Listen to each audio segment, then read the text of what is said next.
Assalamualaikum warahmatullahi wabarakatuh. Perkenalkan, saya Anita Reski, tim PPI dari Puskesmas Polowijen, yaitu pencegahan penanggulangan infeksi.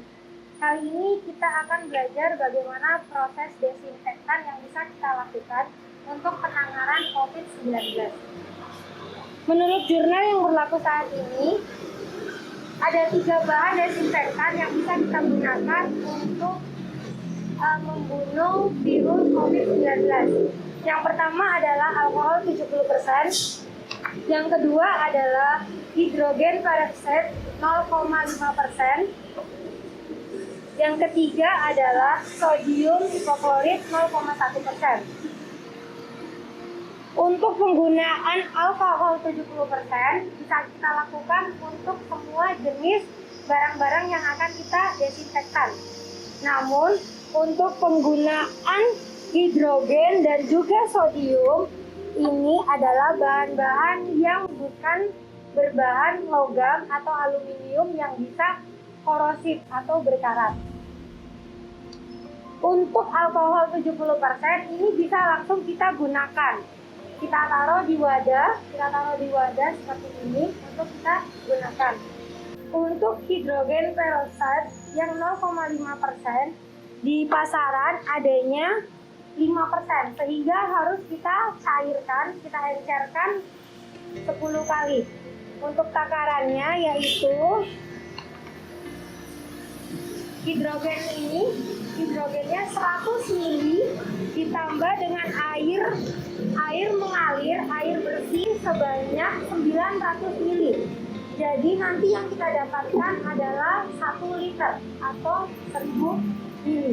Untuk cara pengenceran, untuk hidrogen peroksida 0,5% yang kita butuhkan, sedangkan di pasaran rata-rata adanya 5%. Jadi tata cara pengencerannya adalah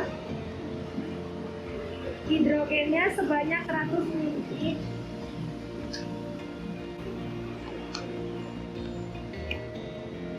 ini sebanyak 100 ml, kita campur dengan air sebanyak 900 ml, 400 tambah 500. Jadi totalnya semuanya adalah 1000 atau 1 liter.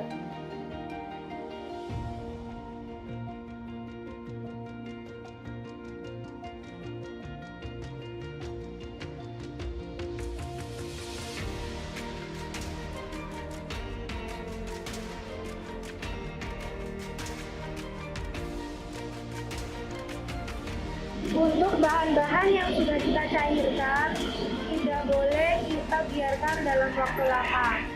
Jadi harapannya kita bisa mentakar berapa jumlah yang bisa kita gunakan setiap hari ataupun jangka waktu 3 hari. Karena segala sesuatu yang sudah kita encerkan, semakin lama dia akan menurun kadarnya. Sedangkan airnya tetap, sehingga bisa menimbulkan pembentukan bakteri.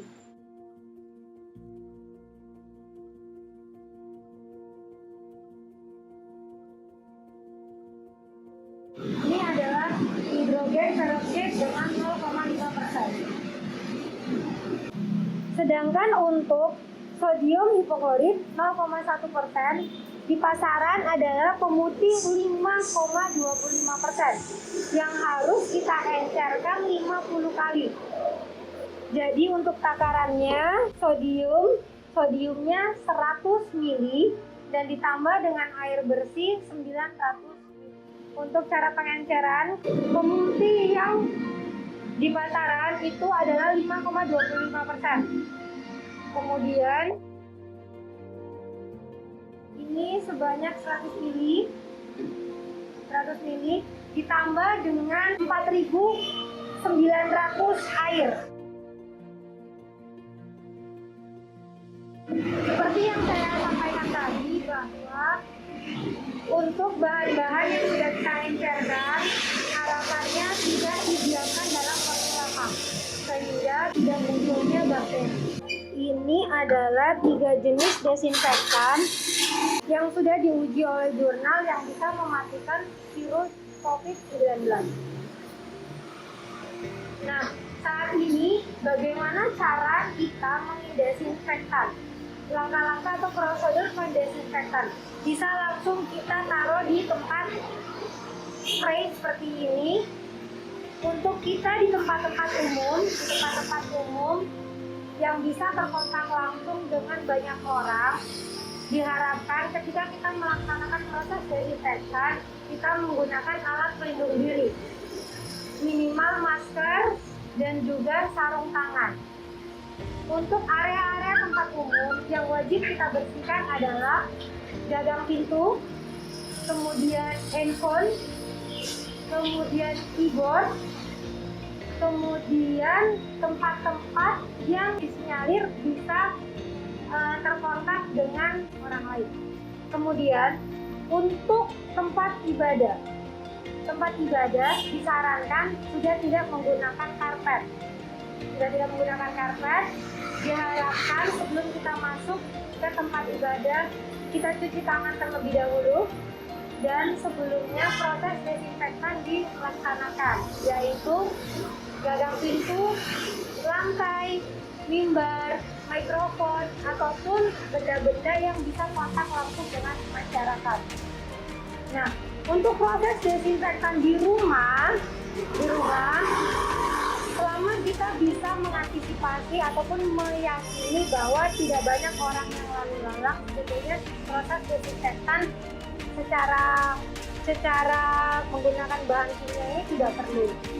Tapi kita cukup dengan cuci tangan secara rutin setelah dari bepergian ataupun keluar, kita cuci tangan secara rutin dengan 6 langkah. Dan untuk baju wajib kita cuci setelah kita keluar, harus kita lepas setelah kita dari berpergian. Namun kalau kita merasa perlu untuk mendesinfektan, bisa menggunakan 3 bahan yang ada di depan ini dengan sama caranya, yaitu membersihkan tempat-tempat yang paling sering kita sentuh. Untuk daerah-daerah wajib kita bersihkan, yang pertama adalah gagang pintu. Dan caranya yang pertama adalah kita semprotkan di air dulu, baru kita semprotkan ke lokus dengan alkohol. Karena bahan alkohol yang digunakan aman untuk bahan-bahan yang lengkap harus digunakan pada setiap waktu. Kondisinya seperti ini mungkin bisa lakukan. Tapi untuk bagian-bagian yang dia lubang ini akan basah di belakangnya. Jadi lebih baik cara pakainya adalah kita semprotkan ke kain yang akan kita gunakan kemudian. Untuk yang selanjutnya yang lebih sering kita jumpai adalah saklar lampu. Jadi harapannya semua saklar lampu kita di rumah itu menjadi lokasi fokus titik kita desinfektan. Seperti caranya tadi, kita basahi terlebih dahulu, kemudian baru kita bersihkan di lokasi-lokasi yang kita bersihkan. Itu tadi adalah proses kita pencairan desinfektan dan juga langkah-langkah desinfektan di tempat umum, tempat ibadah maupun di rumah. Terima kasih. Assalamualaikum warahmatullahi wabarakatuh.